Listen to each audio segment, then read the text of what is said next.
Collector बनने के लिए तलाक। कलेक्टर ऑफिस में बड़ी गहमागहमी थी। कलेक्ट्रेट ऑफिस के सभी स्टाफ नई कलेक्टर मैडम के स्वागत की तैयारी में लगे हुए थे। ठीक 10:15 बजे मैडम की सफेद गाड़ी कलेक्ट्रेट ऑफिस के प्रांगण में दाखिल हुई। सभी कर्मचारी वर्ग एक लाइन में फूलों के गुलदस्ते लिए खड़े थे। बड़े बाबू ने भागकर गाड़ी का दरवाजा खोला। सफेद अरगंडी कड़ी क्रीच की साड़ी पहने, आंखों पर पावर का चश्मा लगाए, हाथ में डायरी और मोबाइल लिए कलेक्टर मैडम बहुत सुंदर और सभ्य महिला लग रही थी। गाड़ी से उतरते ही सभी को नमस्कार करते तथा गुलदस्ता स्वीकार करते आगे बढ़ती जा रही थी। स्टाफ की लाइन के आखिर में क्लर्क मनोज श्रीवास्तव खड़े थे। मैडम सभी का अभिनंदन स्वीकार करते मनोज के हाथ से भी गुलदस्ता लेते हुए एक क्षण के लिए उसकी ओर देखा। मनोज सर झुकाए हुए ही गुलदस्ता मैडम की ओर बढ़ा दिया। बड़े बाबू मैडम को लेकर उनके केबिन में चले गए। थोड़ी देर के बाद कलेक्ट्रेट कार्यालय के सभी कर्मचारी वर्ग मैडम के केबिन में खड़े थे। बड़े बाबू सबका परिचय और पद की जानकारी दे रहे थे। मनोज श्रीवास्तव दूसरी पंक्ति में ठीक मैडम के सामने खड़ा था। उसके चेहरे पर परेशानी दिख रही थी। वह न जाने क्यों धीरे से सरक कर पिछली कतार में खड़ा हो गया। जब उसकी बारी आई तब मैडम ने बड़े बाबू से कहा, सबका परिचय आप क्यों दे रहे हैं? इन्हें अपना परिचय खुद देने दीजिए। मनोज ने एक नजर मैडम की ओर देखा और कहा, मैं मनोज कुमार श्रीवास्तव यहाँ क्लर्क हूँ। इतना कहकर वह जल्दी से केबिन के बाहर निकल गया। बड़े बाबू ने उसे जाते हुए देखा, मानो मनोज का इस तरह जाना अच्छा नहीं लगा। कुछ कर्मचारी अपने काम में लगे थे, कुछ नए कलेक्टर मैडम के बारे में बातें कर रहे थे। सभी उनकी सादगी, व्यवहार और सुंदरता की चर्चा कर रहे थे। मैडम के व्यवहार से सभी स्टाफ प्रभावित थे। मनोज अपने टेबल पर खामोश बैठा था। उसके चेहरे से लग रहा था मानो उसे कोई परेशानी हो। तभी बड़े बाबू ने मनोज के पास आकर थोड़ी नाराजगी से पूछा, मनोज बाबू, आपको इस तरह से सबको छोड़कर मैडम के केबिन से बाहर नहीं निकलना चाहिए था। उन्हें बुरा लगा होगा। मनोज ने कोई जवाब नहीं दिया, फाइल पर नजरें झुकाए रहा। बड़े बाबू वहां से चले गए। अगले दिन मनोज ड्यूटी पर नहीं आया। बड़े बाबू को फोन पर तबीयत ठीक नहीं होने की जानकारी दे दी। कलेक्टर मैडम को ज्वाइन किए 1 महीने से ज्यादा वक्त हो गया था।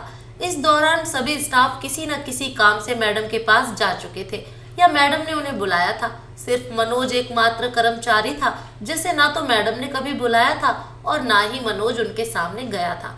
उसे जब भी मैडम से मिलने की आवश्यकता होती तो वह किसी दूसरे सहयोगी कर्मचारी को भेज देता, लेकिन खुद नहीं जाता। कलेक्टर मैडम रोज जब ड्यूटी पर आती तब अपने कैबिन में जाते हुए एक बार स्टाफ के हॉल के पास रुककर सबको गुड मॉर्निंग बोलते हुए जाती। उनकी इस आदत की सभी प्रशंसा करते। मनोज कभी भी मैडम की ओर देखने से कतराता। कई दिनों से मनोज को अपने स्थान पर नहीं देखकर मैडम ने बड़े बाबू को अपने कैबिन में बुलाकर पूछा, मनोज बाबू कई दिनों से नहीं आ रहे हैं क्या? बड़े बाबू ने कहा, हाँ मैडम, कई दिनों से नहीं आ रहे हैं। मैडम ने पूछा, उन्होंने नहीं आने की कोई सूचना दी है? नहीं, उन्होंने कोई सूचना नहीं दी है। बड़े बाबू ने बताया। मैडम ने नाराजगी जाहिर करते हुए कहा, यह तो गलत बात है। उन्हें कार्यालय को सूचित करना चाहिए ना। आप पता करें तथा जैसे ड्यूटी पर आए उन्हें मुझसे मिलने के लिए कहें। मैडम के चेहरे पर गुस्सा साफ दिख रहा था। बड़े बाबू ने मनोज को मोबाइल पर संपर्क कर मैडम की नाराजगी के बारे में बताया। अगले दिन मनोज मैडम के सामने सर झुकाए खड़ा था। मैडम नाराजगी से कह रही थी, मिस्टर मनोज, यह सरकारी ऑफिस है, यहाँ के कुछ रूल्स एंड रेगुलेशंस हैं। आपको छुट्टी लेनी थी तो कायदे से एप्लीकेशन देकर सूचित करना था। मनोज सर झुकाए सुन रहा था मगर उसके चेहरे पर गुस्सा था। मैडम ने अपनी बात जारी रखी, यह ऑफिस है, आपका दुकान नहीं कि जब चाहे शटर डाउन करके घर पर बैठ गए। आइंदा ख्याल रखिएगा, अन्यथा मैं आपके विरुद्ध कार्रवाई करने से नहीं चूकूंगी। मनोज अपने गुस्से को रोक नहीं सका। उसने भी जवाब दिया, मैडम, जिस तरह आपके पास अधिकार है उसी तरह हम निम्न स्तर के कर्मचारियों के भी कुछ अधिकार हैं। हमारी प्रतिबद्धता सरकार के प्रति है। हम किसी अधिकारी के व्यक्तिगत गुलाम नहीं है। हमारी छुट्टी बाकी थी, उसे यूज करने का हमें पूरा हक है।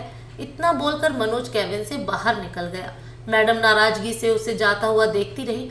कुछ देर बाद मैडम ने बड़े बाबू को केबिन में बुलाकर मनोज के बारे में जानकारी ली। बड़े बाबू ने बताया कि पिछले 2 वर्ष पहले यहाँ पोस्टिंग हुई है। ज्यादातर वह खामोश रहता है, किसी के साथ उसकी दोस्ती नहीं है और ना ही किसी के साथ वैर है। शायद वह किसी परेशानी में हमेशा मुलतवी रहता है। नई कलेक्टर मैडम की ख्याति पूरे जिले में हो रही थी। कुछ ही समय में कलेक्टर ऑफिस से आम जनता तक सभी की प्रशंसा की पात्र हो गई थी। शर्मा जी कलेक्टर ऑफिस के सीनियर ऑफिसर थे। विकास कार्य का कोई भी टेंडर उनकी टेबल से ही गुजरता था। ऑफिस वाले जानते थे कि शर्मा जी का हर टेंडर में कमीशन फिक्स रहता था। ऊपर की कमाई में कई और भी अधिकारी का शेयर रहता था। चर्चा तो यह भी थी कि पहले के कलेक्टर का भी हिस्सा होता था। मैडम को धीरे धीरे यह जानकारी मिल रही थी। उन्होंने शर्मा जी की नकेल कसनी शुरू कर दी। यह जानकर शर्मा मैडम पर खौर खाने लगा। डिपार्टमेंट में उनके विरुद्ध बोलने, शिकायत करने लगा। एक दिन शर्मा किसी टेंडर को मैडम द्वारा रोक देने से नाराज होकर ऑफिस में उनके विरुद्ध अशोभनीय भाषा बोल रहा था। मनोज काफी देर से चुपचाप सुन रहा था। शर्मा बेलगाम मैडम के लिए अभद्र भाषा का इस्तेमाल किए जा रहा था। कुछ देर तक सुनते रहने के बाद अचानक मनोज शर्मा से उलझ गया। पहले बहस हुई, बाद में हाथापाई हो गई। ऑफिस में हंगामा हो गया। सभी स्टाफ शर्मा और मनोज को छुड़ाने लगे। सभी को आश्चर्य भी हो रहा था कि मैडम के बारे में शर्मा की बातें सुनकर मनोज को बुरा क्यों लगने लगा। शोर इतनी हो गई कि मैडम अपने कैबिन के बाहर निकल आई। तब मामला शांत हुआ। मैडम ने बड़े बाबू को कैबिन में बुलाकर जानकारी ली और मनोज को भेजने के लिए कहा। मनोज मैडम के सामने सर झुकाए हुए खड़ा था। उसके चेहरे पर अभी भी गुस्सा साफ दिख रहा था। मैडम ने नाराजगी से कहा, यह क्या कर रहे थे आप? यह सरकारी कार्यालय है, आपका घर या सड़क नहीं। आपको इस तरह लड़ना शोभा नहीं देता है। मनोज सर झुकाए हुए कहा, वह आपकी बुराई कर रहा था। मैं काफी देर तक बर्दाश्त करता रहा, मगर वह रुकने का नाम ही नहीं ले रहा था। मैडम ने उसी नाराजगी के साथ जोर से कहा, वह मेरी बुराई कर रहा था ना, आपकी तो नहीं।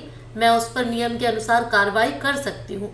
आपको मेरे लिए लड़ने का किसने अधिकार दिया? मनोज सर झुकाए चुपचाप खड़ा रहा। मैडम को उसका चुप रहना नागवार गुजर रहा था। उन्होंने फिर जोर देकर पूछा, मैं कुछ पूछ रही हूँ मिस्टर मनोज।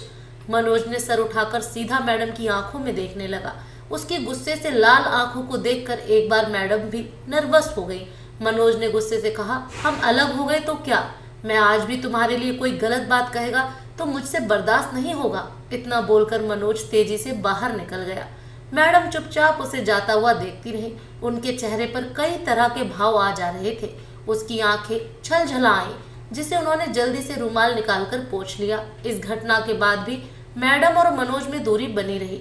मनोज समय पर ऑफिस आता और समय पर ही घर चला जाता। शर्मा के साथ हुई उस वारदात के बाद सब कुछ सामान्य हो गया था। कलेक्टर मैडम को मंत्रालय से सूचना आई कि 2 दिन के बाद कैबिनेट मंत्री का जनता दरबार कलेक्टर ऑफिस में लगने वाला है। सूचना मिलते ही मैडम ने सभी कर्मचारियों को तैयारी की जिम्मेदारी दे दी।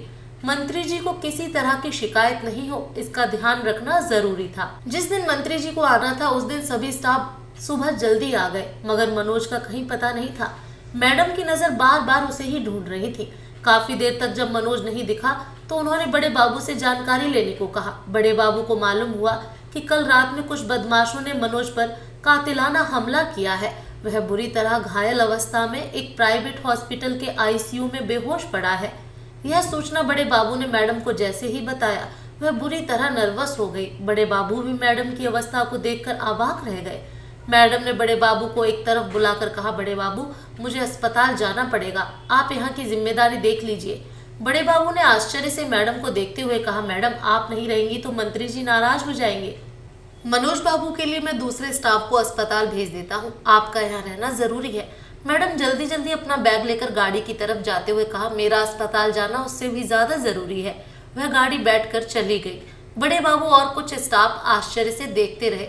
कलेक्टर मैडम का अचानक अस्पताल में पहुंचने से हॉस्पिटल व्यवस्थापन में खलबली मच गई। मैडम पहले लिफ्ट से जाना चाही, मगर लिफ्ट आने में समय लग रहा था। वह हड़बड़ी में सीढ़ियां चढ़ती हुई आईसीयू में पहुंच गई। हॉस्पिटल के सभी डॉक्टर भागकर उनके पीछे हो लिए। मैडम लगभग भागती हुई मनोज के बेड के पास पहुंचकर देखने लगी। मनोज अभी भी बेहोश हालत में था।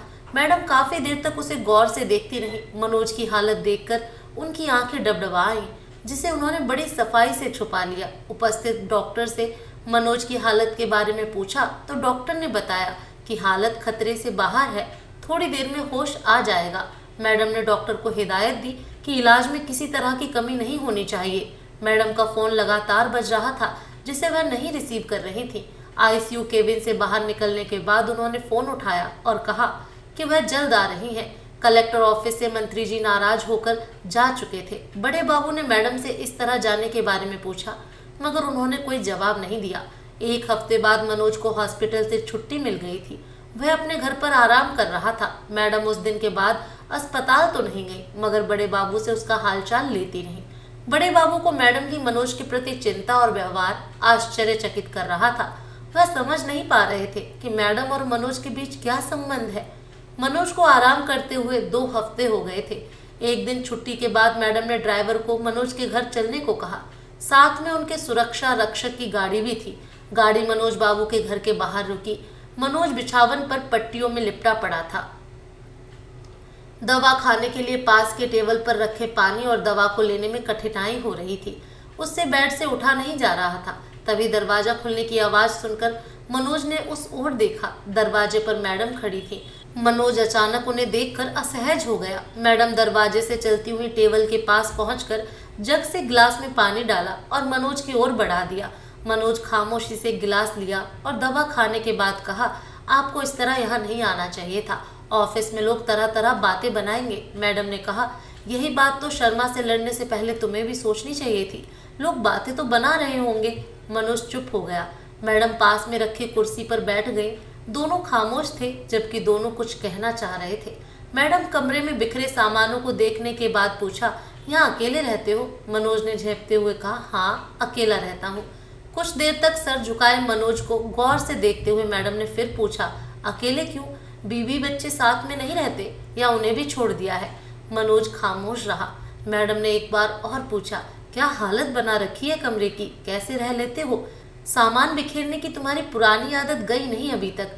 पत्नी को साथ में रखते तो कमरा साफ तो रहता। इस बार मनोज ने सर उठाकर मैडम की ओर देखते हुए कहा, मैंने शादी नहीं की। मैडम ने आश्चर्य से उसकी आंखों में देखते हुए पूछा, क्यों नहीं की शादी? तुमने भी तो नहीं की। मनोज ने छोटा सा जवाब दिया। फिर दोनों तरफ खामोशी छा गई। मैडम ने सर झुका लिया क्योंकि उनकी आंखें भरने लगी थी। मनोज मैडम की ओर देखते हुए कहता है, तुम्हें जिंदगी से निकालने में तो सफल हो गया, मगर दिल से नहीं निकाल सका। मैडम ने आंसू पोंछते हुए कहा, पापा तो चाहते थे कि मैं दूसरी शादी कर लूं, मगर मुझे यकीन था एक दिन तुम जरूर मुझे समझोगे। मनोज की आंखें भी छलछला आईं।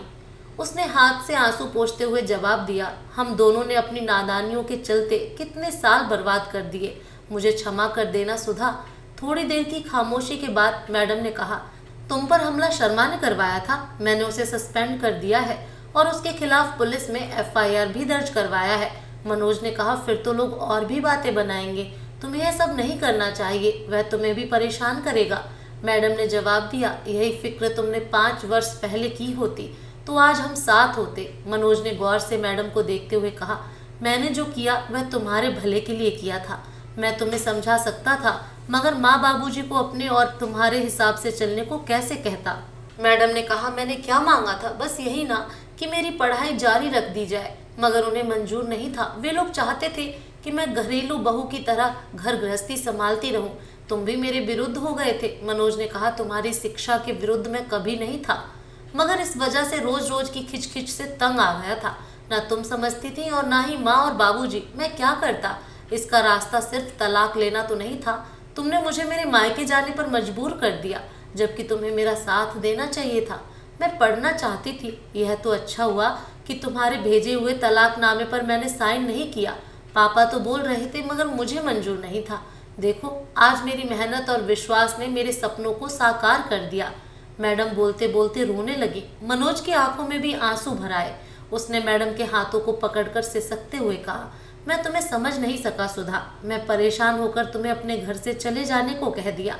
मुझे बाद में एहसास हुआ कि मैंने बहुत बड़ी गलती कर दी है। तुमने मेरे भेजे हुए तलाकनामे पर दस्तखत नहीं करके मुझे एक बड़े पाप से बचा लिया। इतना कहते ही दोनों एक दूसरे से लिपट कर रो पड़े।